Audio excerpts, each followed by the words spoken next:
ان الانسان لفی خسر الا الذین آمنوا وعملوا الصالحات وتواصوا بالحق وتواصوا بالصبر۔ صدق اللہ مولانا العظیم۔ درود پاک پڑھیے۔ الصلاۃ والسلام علیک یا سیدی یا رسول اللہ وعلی آلک واصحابک یا سیدی یا حبیب اللہ۔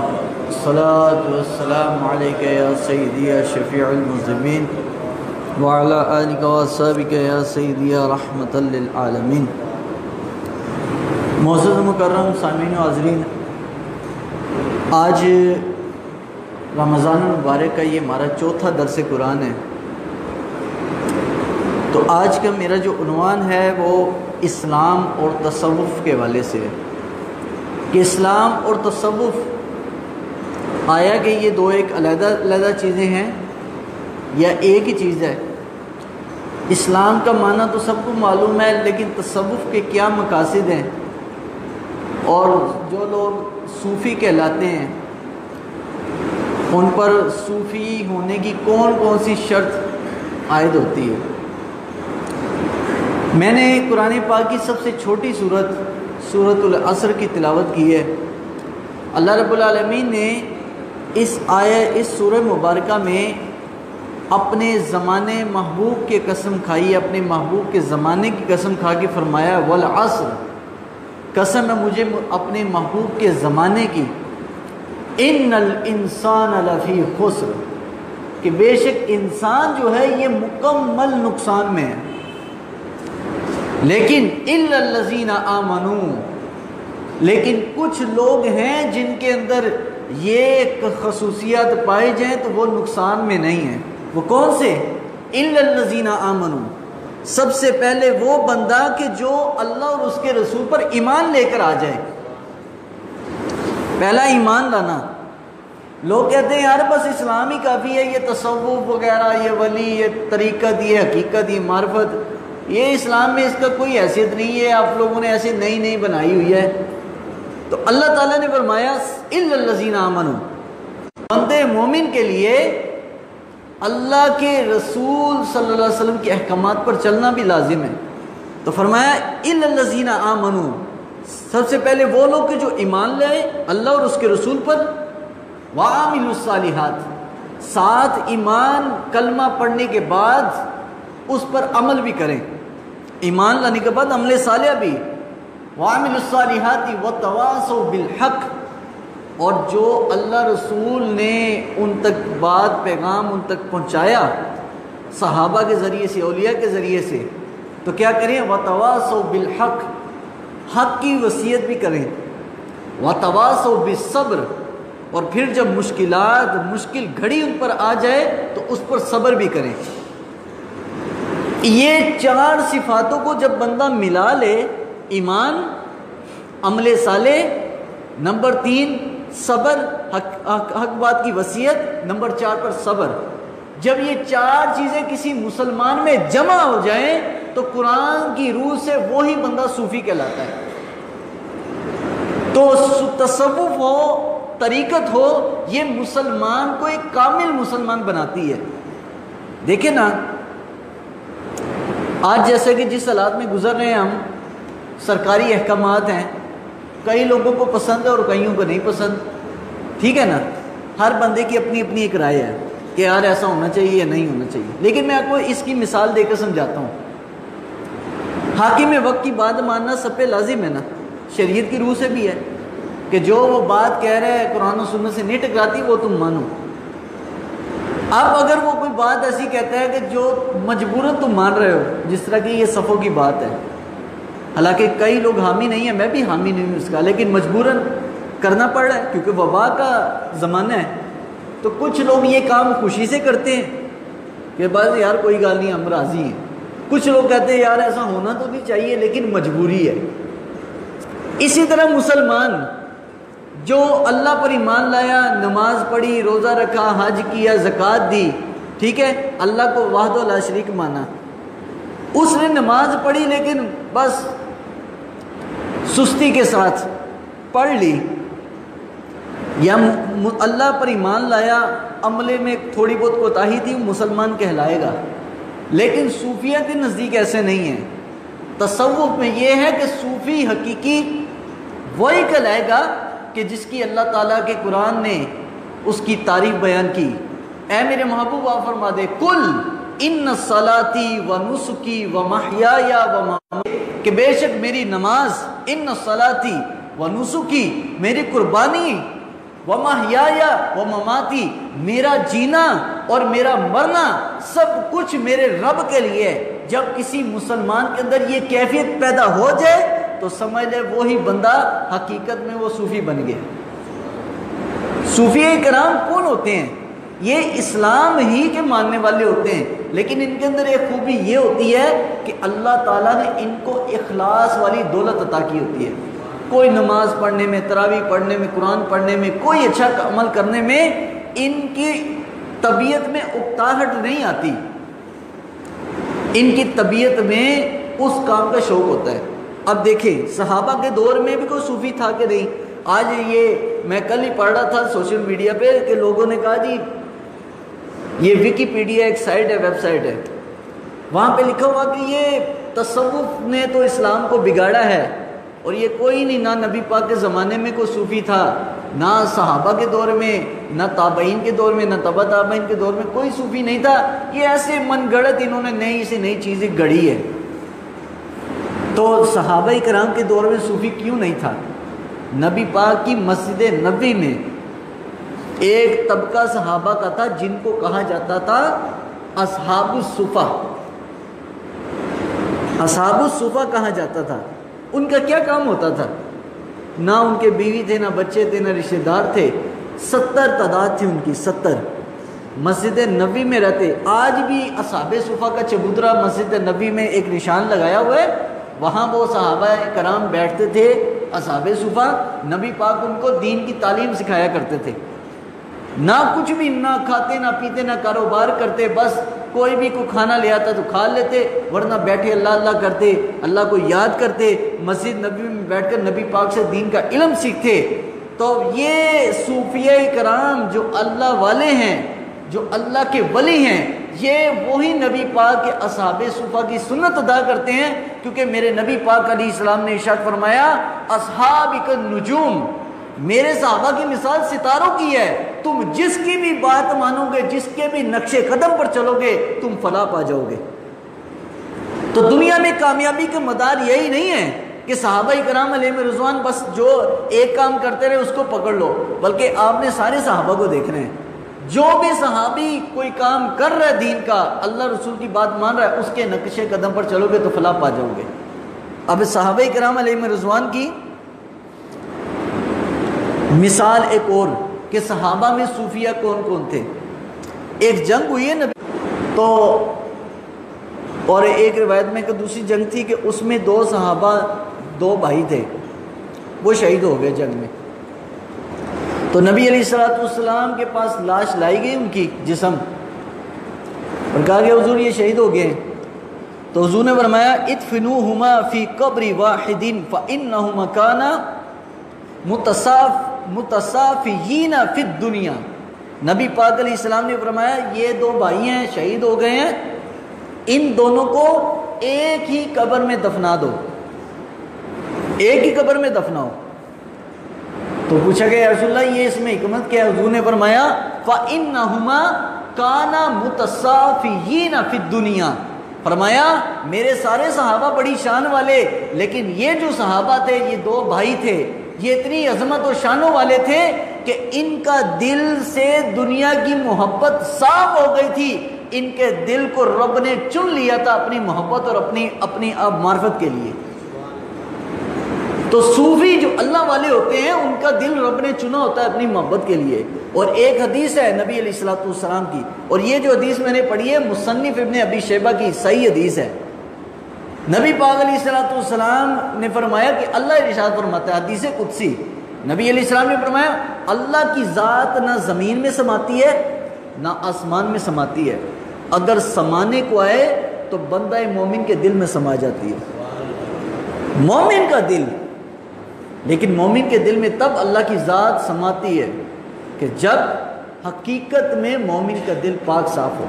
دنیا کی محبت، بیوی، مال، شہرت، ان تمام چیزوں کی محبت جب اس کے دل سے نکل جاتی ہے تو پھر میرے رب کی محبت اور میرے رب کی رحمت کی توجہات اس کے قلب پر پڑتی ہے۔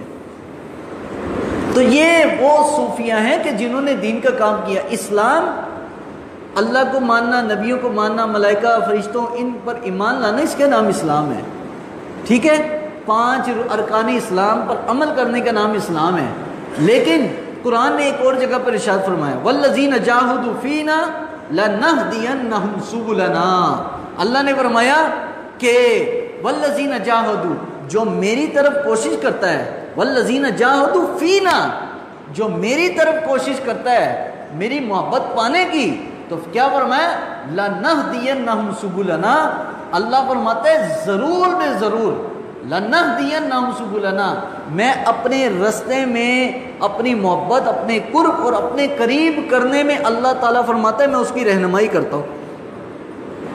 تو صوفیہ کون ہے؟ کہ جو رب کو، بندے کو رب کے قریب کرنے کا باعث بنتے۔ یہ اللہ کے ولی جو اللہ کو ماننے والے ہیں، یہ تمام کے تمام لوگوں کو رب سے جوڑنے کے لیے آئے تھے۔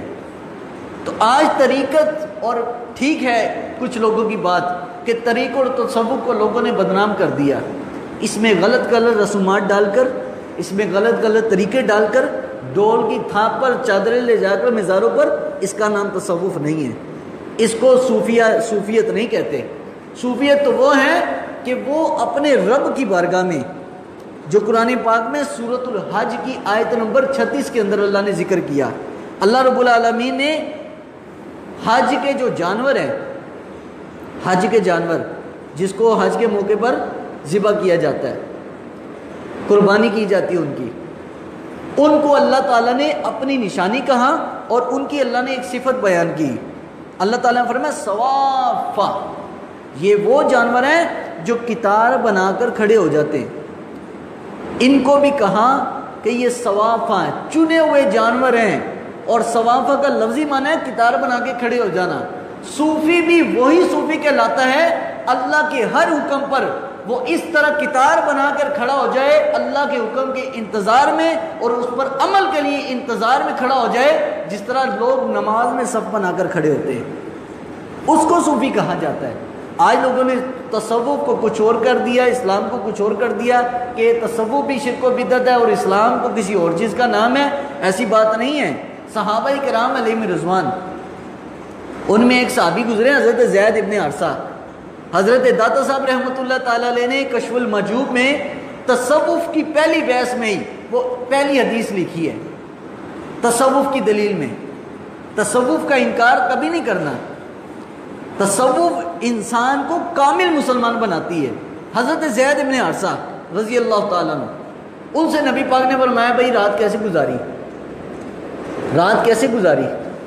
کہا، آپ نے فرمایا کہ اللہ رب العالمین کی محبت کے اندر، کہ میں زمین پر تھا، میں نے جنت کو دیکھا، جہنم میں عذاب ہونے والے لوگوں کو دیکھا زمین پر رہتے ہوئے، اور فرمایا کہ اب جب صبح ہو جاتی ہے میں پھر رات کے انتظار کرتا ہوں کہ رات کب ہو، کب میں اپنے مالک کی بارگاہ میں کھڑے ہو کر اپنے رب العالمین کے انوارات کا مشاہدہ کروں۔ زید بن حارثہ انسان تھے، صحابی تھے، دنیا میں کھڑے ہو کر جنت کو دیکھ لیا۔ یہ کیا چیز تھی؟ یہ وہ چیز تھی، یا رب دل مسلم کو وہ زندہ تمنا دے، جو قلب کو گرما دے، جو روح کو ہوتی ہے تو اس کا سینہ ہر اس چیز کا مشاہدہ کرتا ہے جس کو عام آنکھ نہیں دے سکتی۔ اس کی ان آنکھ کے اندر اللہ تعالیٰ بصیرت پیدا کر دیتا ہے، نور بصیرت جسے کہتے ہیں۔ ایک تو آنکھ کا نور ہے جو دیکھتے ہیں، لیکن ایک نور بصیرت ہے جو انسان کے درمیان میں دیوار حائل نہیں ہوتی، انسان وہ مشاہدات کر لیتا ہے۔ تو یہ تصوف جب انسان اس میں آتا ہے، ایک منازل شیخ کامل سے طے کرتا ہے، اس کی توجہات حاصل کرتا ہے، تو انسان کے قلب سے جو غفلت کے پردے ہیں، جو حجابات اس کے دل پر پڑے ہیں، جو اس کے اور رب کے درمیان حجاب ہے۔ مثنوی میں مولانا روم رحمۃ اللہ علیہ سے سوال کیا گیا، آپ نے فرمایا کہ یار قرآن میں تو اللہ نے فرمایا ہے کہ نحن اقرب الیہ من حبل الورید، اللہ فرماتا ہے میں تمہاری شارک سے زیادہ قریب ہوں، اللہ کیا فرماتا ہے؟ شارق سے زیادہ قریب ہوں. لیکن رب نظر کیوں نہیں آتا؟ اللہ کی ذات نے کہا ہے قرآن میں کہ میں تمہاری شارق سے زیادہ بولے قریب ہوں. قرآن کہہ رہا ہے، اللہ فرما رہا ہے. تو جب اللہ فرما رہا ہے میں شارق سے زیادہ قریب ہوں، تو جو شارق سے بھی زیادہ ذات جو قریب ہو، ٹھیک ہے، دور ہو تو انسان کو نظر آ جاتا ہے. رب اتنا قریب ہے، رب العالمین کے ان انوارات کا اور تجلیات کا مشاہدہ کیوں نہیں کر پاتے؟ تو آپ نے خود ہی جواب دیا، فرمایا ایک بندے کے سینے میں ایک قلب ہے، دل ہے جو خون کا لوتھڑا ہے، جو گوشت کا ٹکڑا ہے، جو انسان کے سینے میں ہے. فرمایا اس کے اوپر حجابات ہیں، پردے پڑے ہوئے ہیں 70,000. جب یہ پردے ہٹانے والا کوئی شیخ کامل توجہات ڈال کر اس کے قلب سے یہ پردے کو اٹھا دیتا ہے، وہ خود بخود اللہ کی قدرت کے اندر رب العالمین کی نشانیوں کو پا لیتا ہے. قرآن نے کہا نا الذین یذکرون اللہ قیاما وقعودا وعلی جنوبہم ویتفکرون فی خلق السماوات والارض، کہ اللہ نے فرمایا سورہ آل عمران میں کہ مسلمان تو وہی ہیں، مومنین تو وہی ہیں، الذین یذکرون اللہ قیاما وقعودا وعلی جنوبہم، جو اٹھتے بیٹھتے حتیٰ کہ لیٹے ہوئے جب کروٹ بدلتے ہیں تب بھی وہ اپنی رب کی یاد سے غافل نہیں رہتے. کوئی آج کل ایسا کوئی کسی کے پاس کوئی ٹیکنالوجی ہے، ایک تو تسبیح ہے نا، ہاتھ میں پکڑی تسبیح اللہ اللہ کر رہے، زبان چلی، کھانا کھایا ذکر بند، آنکھ بند کی سوئے تو ذکر بند. لیکن کون سی ایسا جناب فارمولہ ہے کہ اللہ فرماتا ہے کہ مومن بندے کروٹ بدلتے ہوئے بھی رب کو نہیں بھولتے؟ وہ کیا چیز ہے؟ صوفی ہوتا ہے. تو مسلمان ہونے کے بعد اس کو جب کسی مرشد کامل، کسی صوفی بزرگ کی توجہ ملتی ہے، اس کا دل اللہ کی یاد سے ذاکر ہو جاتا ہے. وہ اگر آنکھ اس کی بند بھی رہے، اس کا دل اللہ کی یاد میں ہر وقت دھڑکتا رہتا ہے. یہ ہے تصوف کا فائدہ، کہ تصوف مسلمان کو کامل مسلمان بناتی ہے. تو اس لیے ہمیں چاہیے کہ اگر کسی شیخ کامل سے ہم وابستہ ہیں تو ٹھیک ہے، اس سے اکتساب فیض کریں. آج یہ بھی بڑا مسئلہ ہے، لوگ کہتے ہیں جی میرے فلاں پیر صاحب ہے، فلاں پیر صاحب سے میں مرید ہوں. تو کبھی پوچھا جائے بھائی آپ کے مرید ہونے کا مقصد کیا ہے؟ تو لوگ کہتے ہیں جی بس ہم نسبت حاصل کرنا چاہتے ہیں، جی ہم جی قادری ہیں، ہم چشتی ہیں، ہم سہروردی ہیں، ہم نقشبندی ہیں، بس صرف نام لگانے کے لیے. حالانکہ پیر کامل سے بیعت ہونے کے مقاصد تو یہ نہیں تھے. شیخ کامل سے بیعت ہونے کا مقصد یہ تھا کہ تمہارا جو دل دنیا میں کی محبت میں ڈوبا ہوا ہے، اللہ کا ولی شیخ کامل اس کو دنیا کی محبت سے نکال کر اس کے دل میں اللہ اور اس کے رسول کا عشق پیدا کر دے. یہ تھا مرید ہونے کا مقصد. تو اگر تو ہم کسی شیخ کامل سے مرید ہیں تو اس سے فیض حاصل کریں جس طرح آپ حاصل کر سکتے ہیں. اگر آپ کسی کے ساتھ نہیں لگے تو اس کو تلاش کرو کہ داتا صاحب کہاں سے؟ غزنی سے چلے، غزنی سے داتا صاحب چلے شام کے اندر جا کے ابو الفضل ختلی سے مرید ہوئے جا کے. اور علاقے خود فرماتے ہیں کہ غزنی کے اندر میں نے 300 اولیاء کی زیارت کی، 300 اولیاء کے پاس بیٹھا، فیض حاصل کیا، لیکن جب مجھے اپنا مقصد حاصل نہیں ہو پایا، میری اندر روشن نہیں ہو پایا، تب میں غزنی سے اٹھ کر ملک شام گیا. شام میں داتا صاحب کے پیر صاحب ہیں حضرت ابو الفضل ختری، وہاں سے مرید ہوئے. جب مرشد نے اندر نور بھر دیا تو وہی داتا صاحب ملک شام سے جب لاہور میں آئے تو آپ کی توجہات کی برکت سے ہزاروں لوگوں نے کلمہ پڑھ لیا. یہ ہے تصوف کی برکات، کہ جو کسی کو زبردستی مسلمان نہیں کرتی بلکہ کسی پر توجہ ڈال تو اس کے اندر اسلام کی محبت پیدا کر دیتی ہے. تو اسلام اور تصوف ایک ہی چیز ہے. مثال سمجھ لیں کہ اسلام ایک جسم ہے اور تصوف وہ اسلام کی روح ہے، کہ جس کے اندر محبت بھی اللہ کے لیے اور جس کے اندر دشمنی بھی اللہ کے لیے. تو ہمیں چاہیے کہ تصوف کا بھی علم حاصل کریں. آخری بات کہہ کے ختم کروں گا. امام مالک رحمۃ اللہ علیہ فرمایا، امام مالک رحمۃ اللہ علیہ مدینہ کے امام تھے، انہوں نے فرمایا من تصوفا ولم یتفقہ فقد تصدق. اپنے آپ کو اس نے فقاہت حاصل نہیں کی، علم نہ پڑھا، فرمایا وہ زندیق ہو گیا۔ لیکن فرمایا من تفقہ ولم یتصوف فقد تفسقا، فرمایا جس نے علم ظاہر تو پڑھ لیا لیکن علم باطن نہ پڑھا، فرمایا وہ بندہ گناہگار ہو گیا۔ اور من جس نے ان دونوں کو علموں کو ملا دیا فقط تحققا، وہ بندہ حقیقت کو پا لیا اس نے۔ امام مالک کا قول ہے تو علم ظاہر بھی ضروری ہے، علم باطن بھی ضروری ہے، لیکن اللہ کا قرب پانا تو ظاہر کے ساتھ آپ کو علم باطن کا حاصل کرنا بھی ضروری ہے، اس کے لیے کسی شیخ کامل پیر کامل کی توجہات حاصل کرنا ضروری ہے۔ اللہ تعالیٰ ہم سب کو دین اسلام کا تابعدار بنائیں اور اسلام کے ساتھ ساتھ اپنے باطن اور روح کو روشن کرنے کے لیے صاحب تصوف کی توجہات لینے کی توفیق عطا فرمائیں۔ وآخر دعوانا الحمدللہ رب العالمین والصلاة والسلام علی سید الانبیاء والمرسلین وعلی آلہ وصحبہ اجمعین۔ ربنا تقبل منا انک انت السمیع العلیم وتب علینا انک انت التواب الرحیم۔ یا رب العالمین اپنے پیارے محبوب علیہ السلام کے صدقے سے ہم سب کو صحیح معنوں میں دین پر عمل کی توفیق عطا فرما، ہم سب کے تمام صغیرہ کبیرہ ظاہری باطنی گناہوں کو معاف فرما، ہم سب کو یا اللہ ایمان والی زندگی عطا فرما، ایمان والی موت نصیب فرما، اور اپنے باطن کو تیری یاد سے، تیرے ذکر سے، تیری محبت سے، تیرے رسول کی محبت سے سرشار کرنے کی توفیق عطا فرما۔ یا اللہ اپنے پیارے حبیب کے صدقے سے دور حاضر میں جو یا اللہ جبہ و دستار میں چھپے ہوئے 2 نمبر صوفی ہیں اس سے بچنے کی توفیق عطا فرما، اور صحیح معنوں میں صاحب تصوف لوگوں کی سنگت عطا فرما۔ یا اللہ اپنے پیارے حبیب کے صدقے سے اس دور میں جو یہ وبا چلی یا اللہ اس سے نجات عطا فرما، تمام مسلمانوں کی حفاظت فرما۔ یا اللہ ہم سب کو ایمان والی زندگی، ایمان والی موت عطا فرما۔ کشمیر، فلسطین، افغانستان مقبوضہ علاقے مسلمانوں کے اللہ ان کو آزادی جیسی نعمت عطا فرما، اور ملک پاکستان کو خلفائے راشدین کی طرز پر چلنے والے یا اللہ باصلاحیت، باکردار اور رسول پاک کے وفادار یا اللہ حکمران نصیب فرما۔ وصلی اللہ تعالی علیہ وسلم۔